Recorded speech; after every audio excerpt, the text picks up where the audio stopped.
Hello everyone, welcome to Study with Leah. We are focusing our studies now on Indian literature and English. And first, we'll deal with Indian education before British occupation.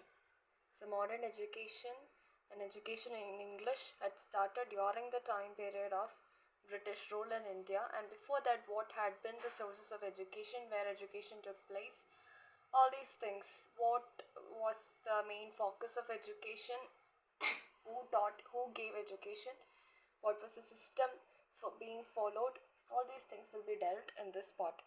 So before British occupation, our education system was rooted in Vedas or religion. Religion was our focus, and Indian society at that time was divided into different caste systems called Chaturvarnas. We have Brahmins as upper class, following Kshatriyas. We have Vaishyas and Shudras. So every caste class had been given different kinds of education. For example, Brahmins were taught Vedas. Brahmins were taught about religious services. So they are the ones who had to impart religious services to the people, and so they were given education in the religious services. About the Kshatriyas, who are to become kings, they were given education on warfare, like how to win battles, how to lead an army, how to keep and lead an army. All these things were taught for the Kshatriyas. And Vaishyas and Shudras were the working class people who were given education on how to make different artifacts like pottery, all those different utensils. So they were given such skilled education. And along with religious education, along with imparting knowledge on different skills or different jobs that they had to do based on the caste they belonged to, they were also given education on Indian mathematics. We know that Indian mathematics also has its roots in India, where the concept of zero and negative numbers all these things were rooted in India. And they were also taught Indian logic. And about Indian religion is also known as Dharmic religion or Indic religion. And there are several religions that that originated in the Indian subcontinent, like Buddhism, Sikhism, and Jainism. So the Buddhist system of education took place in Buddhist monasteries or viharas. There were the centers of learning where Buddhist monks will be given, and it had a kind of inclusive education: mathematics, logic, medicine, philosophy, metaphysics, everything was taught. And Indian logic includes, we have Panini's Sanskrit grammatical rules. We also have something called Chanda Sutra. Chanda Sutra is a study of Sanskrit poetry, how meters are arranged. It's a study of Sanskrit prosody, how meters are arranged in Sanskrit poetry. And we also have the analysis of inference, which was made by Gautama, who is the founder of the Hindu school of Nyaya school of Hindu philosophy. And there was also the concept of tetralemma. See this.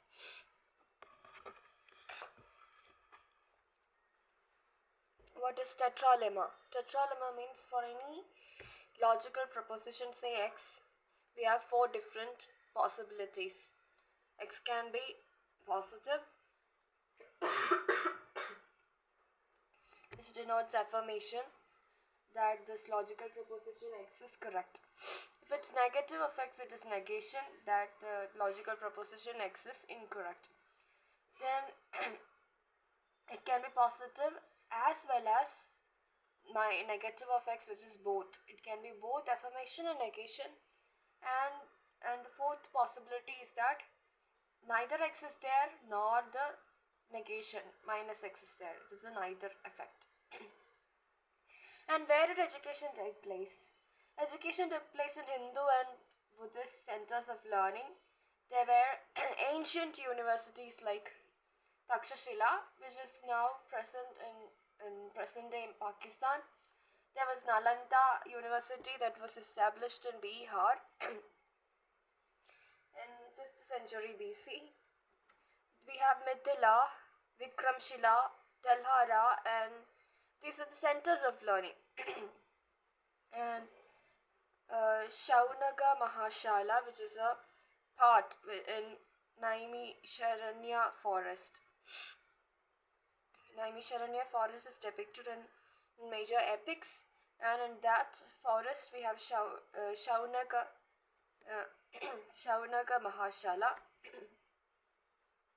this Naimisharanya forest is a present Nimsa forest in Uttar Pradesh. And with the coming up of Islamic empires, the Mughals, and even before Mughals, there was Islamic education which was ingrained during the establishment of Islamic empires in the Indian subcontinent in the Middle Ages. As I had told, caste-based education was provided based on the Varnas. Brahmins learned scriptures and religion, Kshatriya in the various aspects of warfare, Shudras the men of working class, and were trained on the skills to carry out various jobs. And Buddhist education centers were there like Taxila and Nalanda. They had more inclusive, where grammar, medicine, philosophy, logic, metaphysics, arts and crafts, etc. were also taught. Along with that, Rigveda, Upanishads, Aranyakas, Puranas,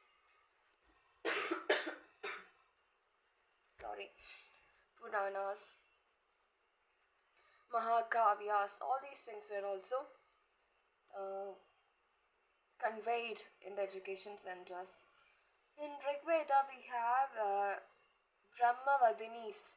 Brahmavadinis are the presence of women in the Rigveda. So we have women poets like Lobamudra and Ghosha. And even in Upanishads, we can see the presence of women scholars. By the Islamic invasion, we also have pre-Mughal rulers like Qutbuddin Aibak, and he also established institutions to impart religious knowledge. What were the centers of Islamic education? Madrasas and maktabs. Maktabs for primary education and madrasas for higher education. These are centers of Islamic education, and they also taught grammar, philosophy, mathematics and law. And after Islamic period of education, when British people came, there was a division among the British that whether education should be given in English language or in the native vernacular languages or local languages of the people. And those who sided with the opinion that education should happen in Indian languages like classical languages of Sanskrit and also Persian, they were known as Orientalists.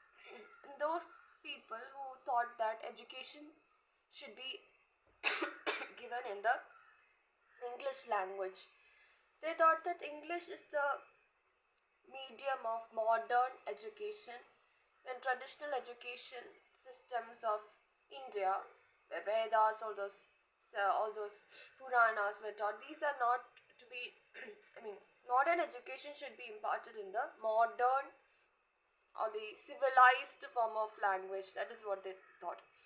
They were known as Anglicists, who favored English education, or utilitarians. We have Lord William Bentinck, who was utilitarian or Anglicist. We also have Thomas Macaulay. Thomas Macaulay is very famous for producing Macaulay's Minutes. In 1835, it stated that education should be best imparted at using English language, and it resulted in English Education Act of 1835.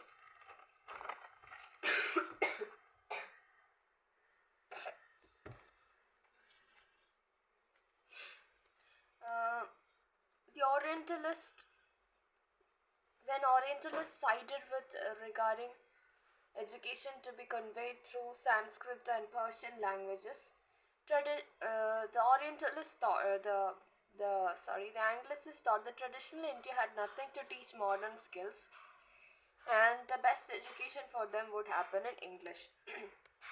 This resulted in something called Macaulaysism.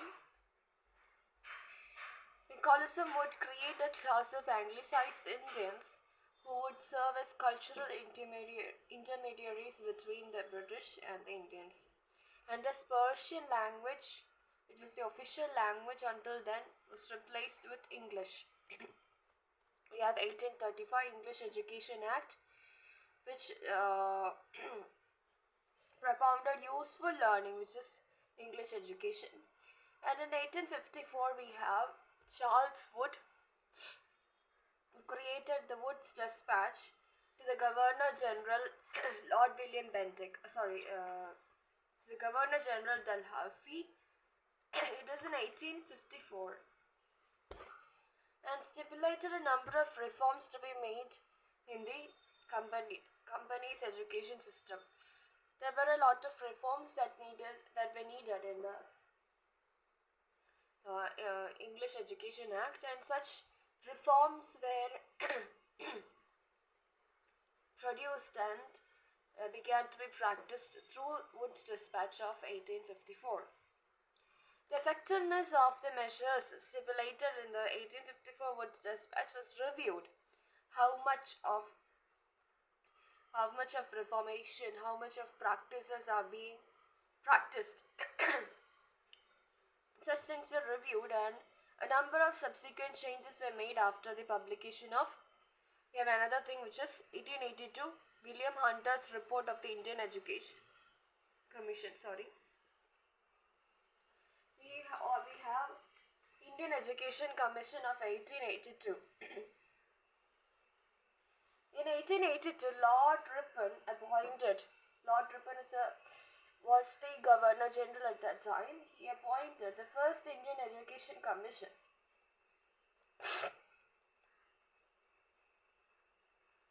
With Sir William Hunter, who was a member of the Viceroy's Executive Council, as the chairman of Indian Education Commission, and therefore, because of its chairmanship by Sir William Hunter, appointed by Lord Ripon in 1882, this commission, Indian Education Commission, is also known as Hunter Commission.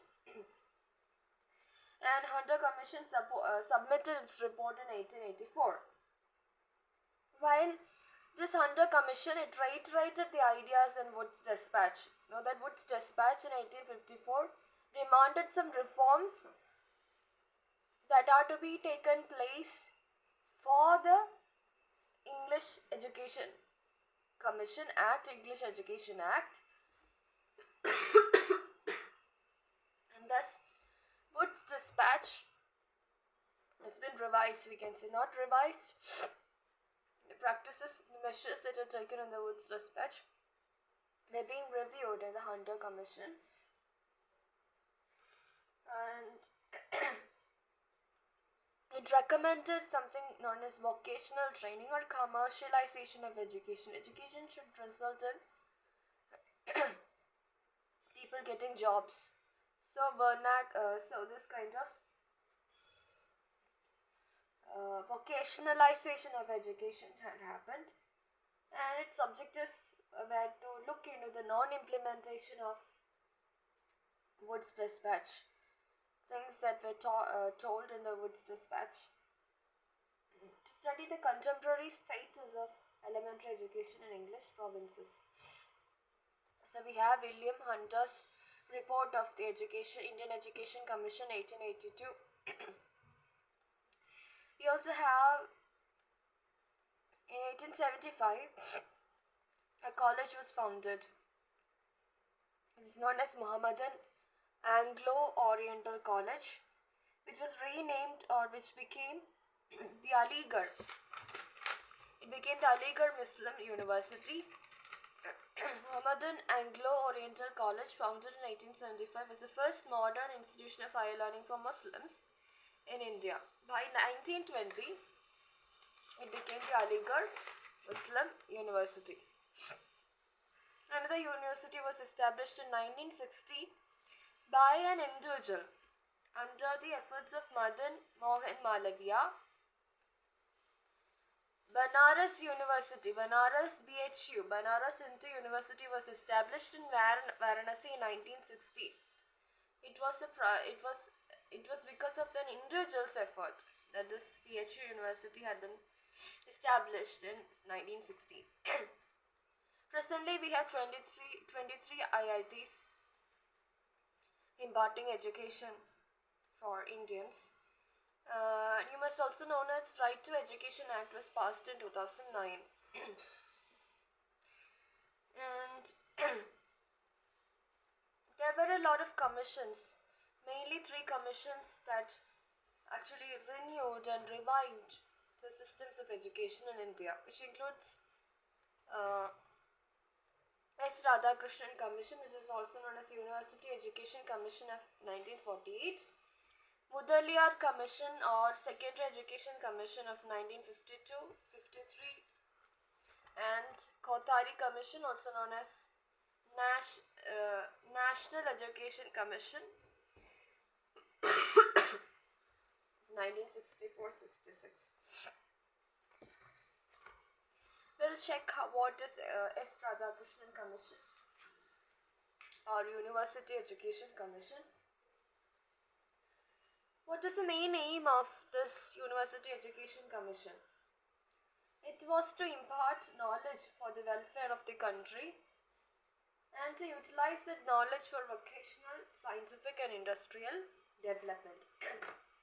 So you can see it is 1948, so it is after gaining independence that the ideology of India as a nation was getting built up, and it sought education as a means for nation's development, welfare of the country, and to utilize education for the development of the country in the vocational, scientific and industrial aspects. So the major recommendations of this higher education were to regard life as that which has meaning, to teach that life has meaning, and to awaken the inner abilities to have a meaningful life. Then democracy, self-development, all these things were of great importance. And it is the University Education Commission is the first commission that made a recommendation of a 3-language formula. 3-language formula, which was later modified by the Kothari Commission or National Education Commission of 1964-66.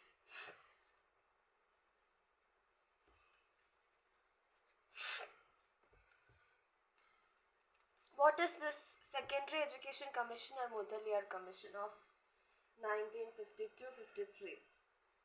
It gave important recommendations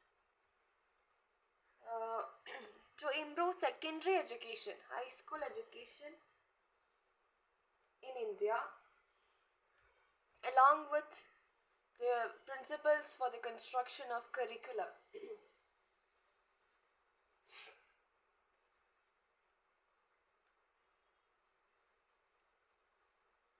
It recommended the abolition of intermediate classes. The senior intermediate class, that is +2, should be combined with the degree class, and the junior intermediate class +1 with the high school class. So it recommended this.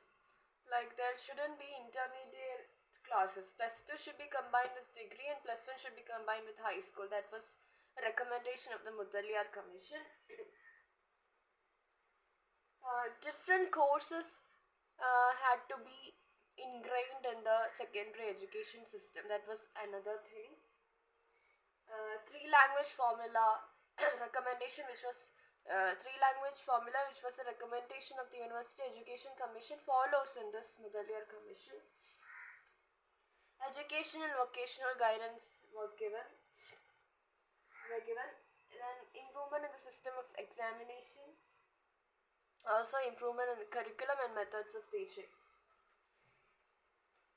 Yes. Following we have Kothari Commission or National Education Commission. It resulted actually, this Kothari Commission led to the universalization of education, that is Right to Education Act of 2009. So free and compulsory. So Kothari Commission states that free and compulsory education had to be given to all children up to the age of 14. 10 plus 2 plus 3 pattern for secondary, higher secondary and university education.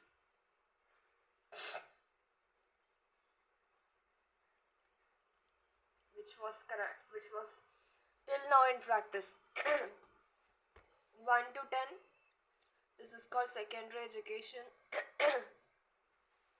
Sorry, 1 to 10 is called secondary education. Then plus 2 means 11, 11 and 12.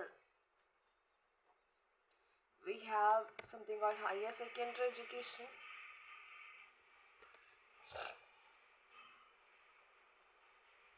And 3 plus 3 was 3-year degree course, which is university education. This was a system that was recommended in Kothari Commission. Teacher education was given importance. Then development of languages. The regional languages should continue to be in use as medium of education at the primary and secondary stages. And at the secondary stage, the state government should adopt and vigorously implement the 3 languages. So for the primary education, vernacular and the Indian languages, regional languages had to be used. And in the secondary stage, state government should adopt the 3 language formula. See, at first it was a 3 language formula that was that was in focus during the commissions of University Education Commission and Mudaliar Commission. Now when coming on to National Education Commission or Kothari Commission, so primary education should be given in the regional languages and local languages. At the secondary stage, state government should strictly follow the 3 language formula. Hindi should be developed as a link language. Learning Sanskrit and international languages should also be promoted.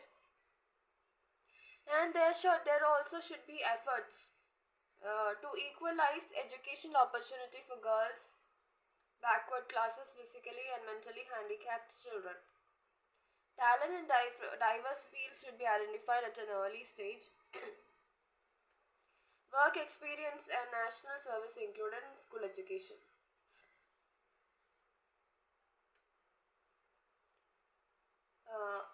Part-time education and correspondence courses should be developed on a large scale. All these things were also there. Now, after which we know that there is something called National Policy of Education, NPE. National Policy of Education in 1986. So we have 1986 NPE. That is the Rajiv Gandhi National Policy of Education of 1986, and there was something else known as Program of Action of 1992, provided significant formulation regarding the content and process of education. This actually National Policy of Education is, is also known as The Rajiv Gandhi National Policy of Education. Because Rajiv Gandhi was the Prime Minister at that time. The Rajiv Gandhi National Policy of Education.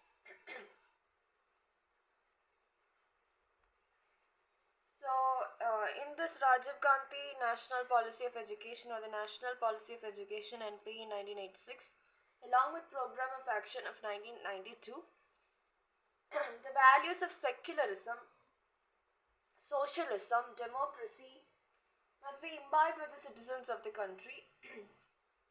Education must reduce the rural-urban disparities, and determined measures should be taken to promote diversification and dispersal of employment opportunities, or vocationalization of education. The disparity between the rural and urban places should be reduced. That means education should be imparted at such a quality that the people from rural areas as well as urban areas are saying that there could be development in both the areas equally. All primary schools in the nation should be provided with minimum required necessary services.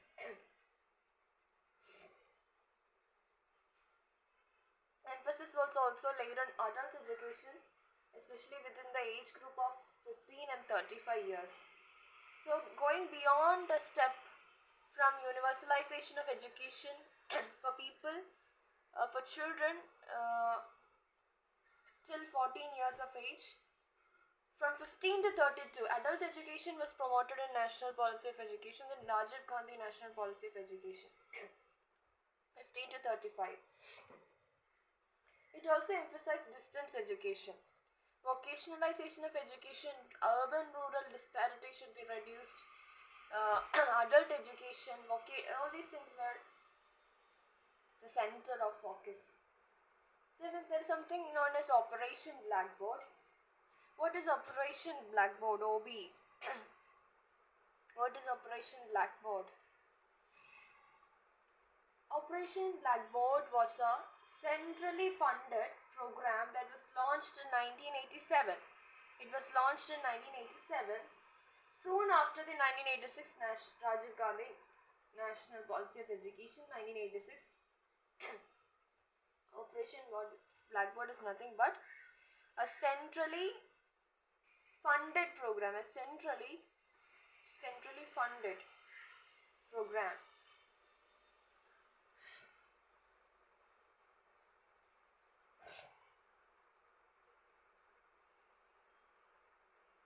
To improve the facilities for learning, to improve basic facilities for learning, that was it.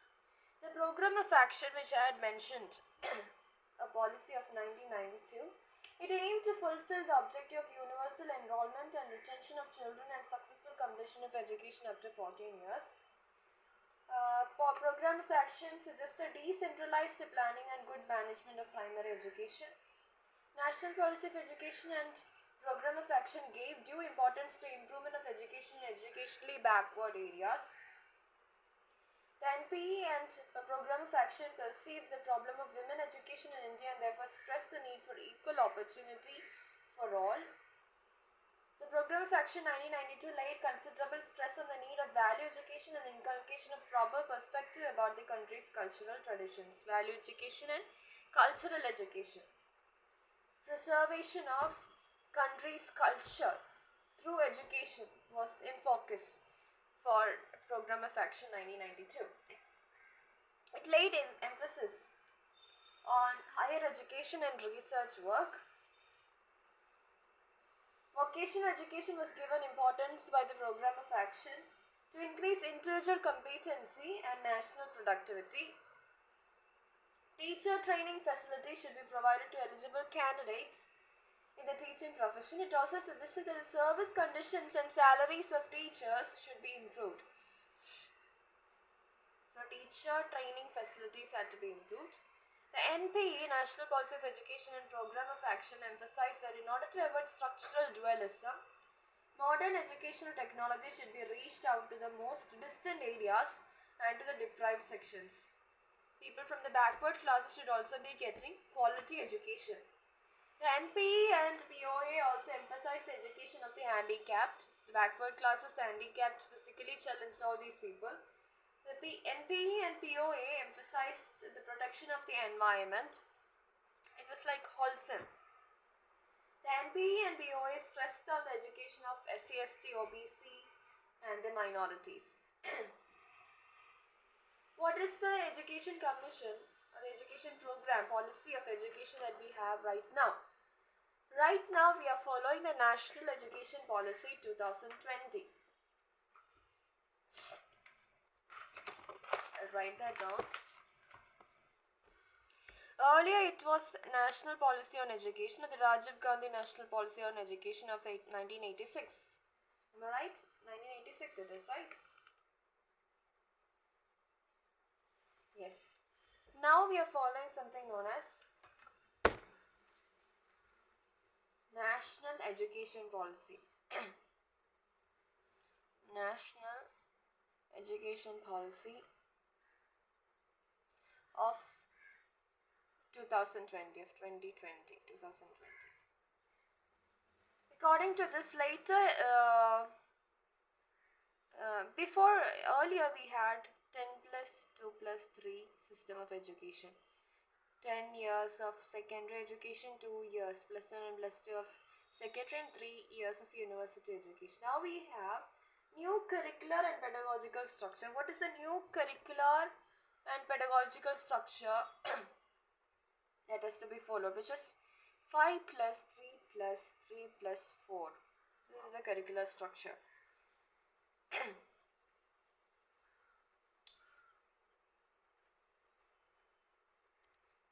No hard separations between. These last 4 years means from 9th to 12th. These means 6, 7 and 8. This 3 means 3, 4 and 5. 1, 2 and the pre-KG sessions 3 plus 5 it is. So it is like this. First standard, second standard and the initial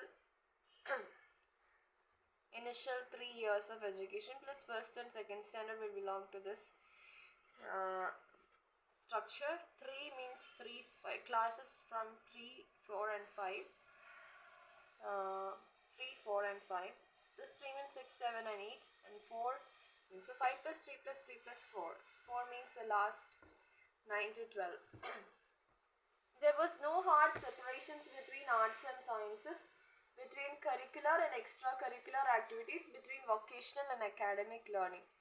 So everything should go hand in hand. Academic should go hand in hand with non-academic. Sports is given as equal importance as that of science. Arts and science are of equal importance. Work education is equally important. Sports is physical training. Everything is equally important to the subjects of mathematics, science, etc. Humanities is important. So there is no hard separations between arts and sciences, between curricular and non-curricular, extracurricular activities, between vocational and academic streams. Emphasis was on promoting multilingualism and Indian languages. The medium of instruction until at least grade 5. So until this period, this much of period, until grade 5. But preferably till 8. Preferably till 8 should be mother tongue or regional language. At least until grade 5 and preferably until 8th standard, before the final curricular session, should be in mother tongue or regional language. A new National Assessment Center, which is known as Performance Assessment Review and Analysis of Knowledge for Holistic Development. This is, what is this? PARAK. What is this? This is a new National Assessment Center. A new National Assessment Center, which is PARAK. What is this? Performance Assessment Review An analysis of knowledge for holistic development. Performance assessment and review. Performance assessment review and analysis of knowledge for holistic development. It's a new assessment center that has been framed in the National Education Policy 2020. Equitable and inclusive education. Equitable and inclusive education. Special emphasis given to socially and economically disadvantaged groups.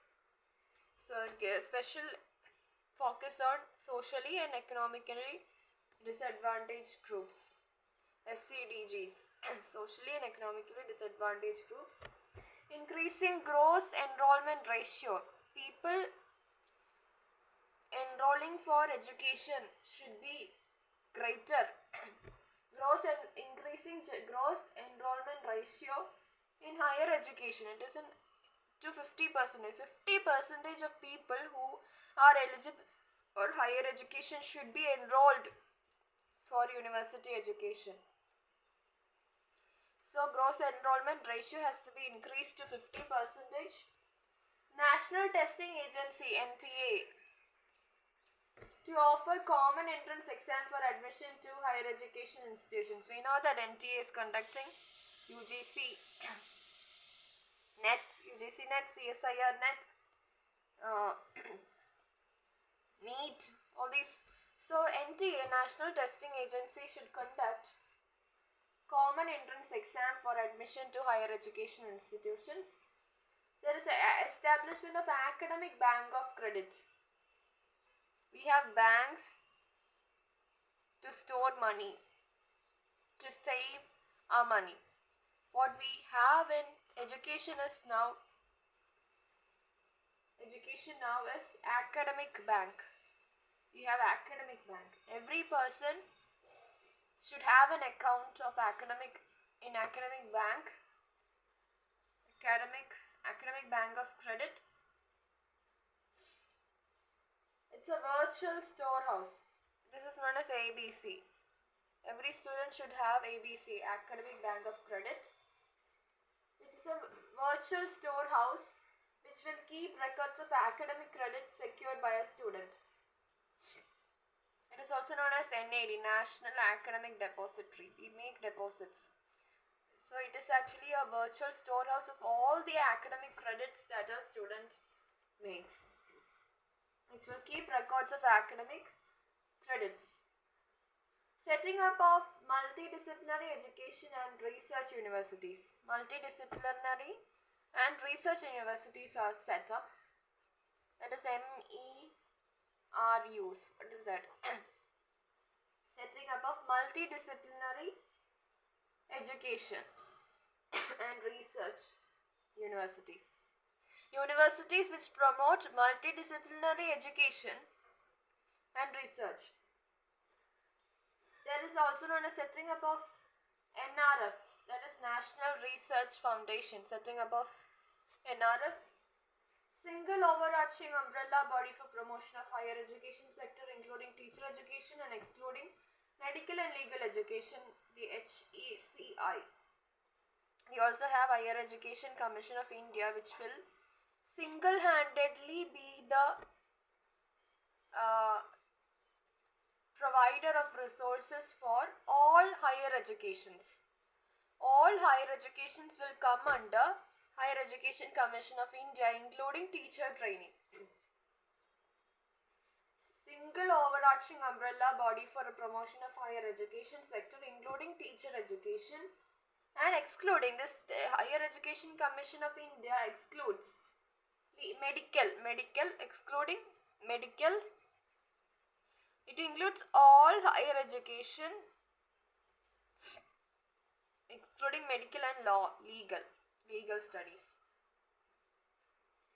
There is also the internationalization of education, quality education for all people, establishing a national mission for mentoring, and creation of an autonomous body, the National Education Technology Forum. to provide a platform for the free exchange of ideas on the use of technology. It's also a technology-driven society, so for the free dissemination of ideas, free exchange of ideas on the use, how to use technology. And for that there is a body, NETF. What is this? This is National Educational Technology Forum. National Educational Technology Forum. It's a platform for the free exchange of ideas on how to use technology. So that's it. Thank you. So from free education, that is education before the British period, we have come to the present system of education. From Vedas to Muslim education, madrasas, maktabs, Aligarh Muslim University, which was formerly known as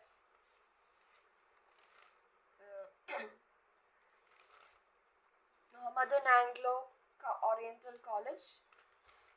We also dealt with education, Right to Education Act, different commissions on education as Radhakrishnan Commission or University Education Commission 1948, Mudaliar Commission or Secondary Education Commission of 1950 to 53, Kothari Commission or National Education Commission of 1964-66, National Policy of Education of 1986, and new National Educational Policy of 2020.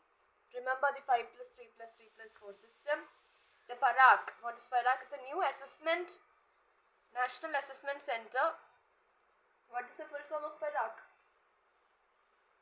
PARAC is Performance Assessment Review and Analysis of Knowledge for Holistic Development. Performance Assessment Review and Analysis of Knowledge for Holistic Development.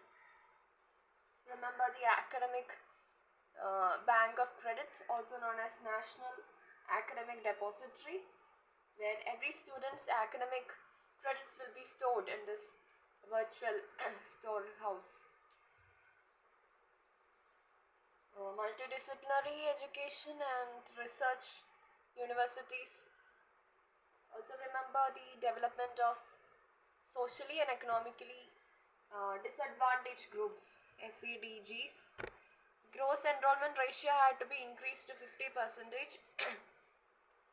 National Testing Agency to conduct various entrance examinations for admissions for higher education, admissions to higher education institutes. Internationalization of education. What is NEFT? NEFT, that is National Educational Technology Forum, in order to freely exchange ideas on how to use technology at its best. This is also in NEFT, that is National Educational Technology Forum. Thank you.